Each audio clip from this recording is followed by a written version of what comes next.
When rumors started to circulate that Respawn Entertainment would be releasing a Battle Royale game, fans of the Titanfall series were understandably expecting PlayerUnknown's Battlegrounds with mechs. Instead, we got something a little weirder. Despite taking place in the universe of Titanfall, Apex Legends has carved out its own identity in the world of Battle Royale. Every Battle Royale that has any amount of success has a hook. Fortnite's hook is that it blends third-person combat with Minecraft-esque construction, and PUBG uses the hyper-realistic Arma series as its basis. Apex Legends melds the Battle Royale formula with the skin, or should I say skins, of Overwatch by giving the player 8 heroes to play as. Each hero has different abilities and applications in the arena. It's a combination that makes perfect sense on paper, and in practice it works for the most part. As of this writing, Apex Legends only has one game mode. A lobby of 60 players is split into 20 teams of 3. While upon first glance it seems like the game is forcing players to work together, after using every hero and their powers, it becomes clear that this is inseparable from the rest of the game's mechanics. Every ability has a specific application to the team. Lifeline has a little drone that heals the player's teammates within a certain proximity. Bloodhound can scan the environment for enemies, making them the perfect choice for scouting ahead. And Bangalore, the classic shooter archetype, can call down an airstrike on their enemies. While the abilities might be helpful, none of them are absolutely necessary for victory. They act more like a tool in the player's tool belt than a crutch for players to lean on. Although the characters look distinct and have varied powers and abilities, they all play similarly. Any adjustments that players have to make to their playstyles are minimal, if they even have to adjust at all. This is an element that's great for gamers who are new to Battle Royale games, but closes off the potential for added depth.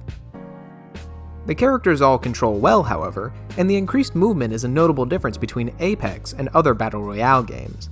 Players can slide just about everywhere they go in the map, and sliding up behind an enemy and attacking them gives the combat a snappier pace than Fortnite, PUBG, or even other shooters in general. This increased mobility is an important factor to the game's success because it's a payoff to the player's patience during the slower sections of a match. Getting caught off guard and Battle Royale pretty much go hand in hand. While Apex is no different, Respawn has cleverly put its emphasis on teamwork and coordination. They accomplish this by allowing players to non-verbally communicate with each other, pointing out weapons, armor, areas of interest, and of course, enemies. With the tap of a button, players can communicate with each other without having to plug in a headset. Rather, indications will show up on the team's screens along with a line of dialogue from the character. This communication system, combined with limiting teams to only 3 players, encourages complete strangers to work together to achieve victory.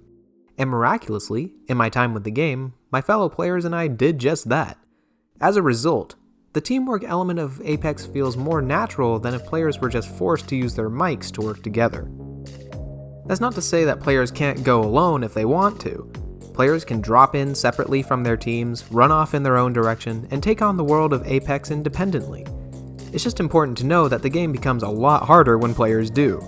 That's because a lot of players will be working with their teams to win, so taking on a team of 3 all alone is going to take some skill. So if players are after an extra challenge, or have misplaced confidence, then going solo is an option. One of the pillars of Battle Royale games is dropping into a map with no weapons or equipment. There were multiple times where I'd found an excess of ammo but no weapon to use it with. It makes that moment of finding a weapon so satisfying that it's disheartening when that weapon feels hilariously underpowered.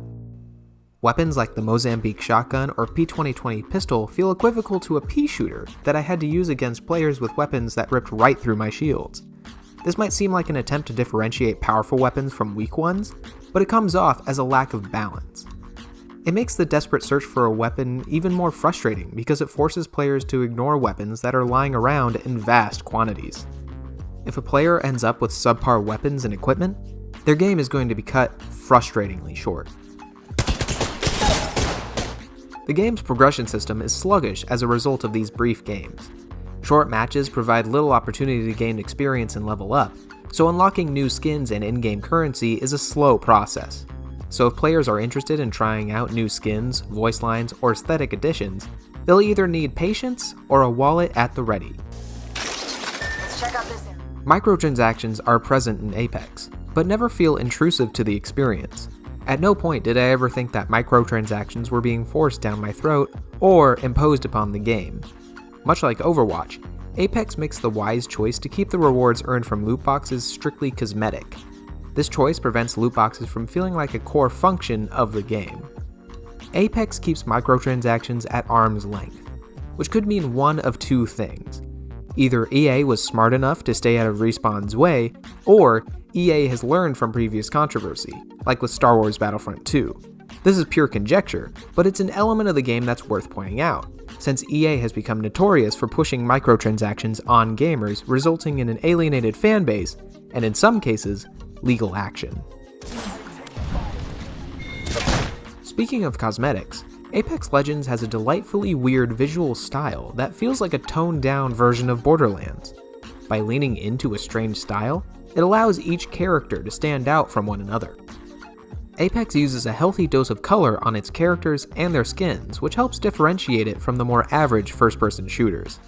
In addition to the look of the characters, there's a diverse range of locations on Apex's map to explore. From the dinosaur graveyard of Skulltown to the sci-fi factory of Repulsor, running for just a couple of minutes in any direction will transport players to an entirely new locale. Apex Legends has a lot going for it. Great visuals, excellent team-based combat, and an interesting world. But I can't quite escape the feeling that I've been here before. It feels so familiar that after an hour of playtime, I've pretty much seen all that there is to see. Apex has great ideas, and executes most of them really well. The mobility of Titanfall and the powers and characters of Overwatch make a great mix. But issues with weapon balancing, a sluggish progression system, and a lack of depth keep the game from reaching the heights it could. Apex Legends is fun for a few rounds of lighthearted play, but players looking for a more in-depth shooter are better off looking elsewhere. Hey everyone, thank you so much for watching my video. Every view counts, so I really appreciate it. Feel free to subscribe to my channel if you haven't already, and like the video if you want. Big shout out to Sarah again for editing my script, and until next time, I'll see you all eventually.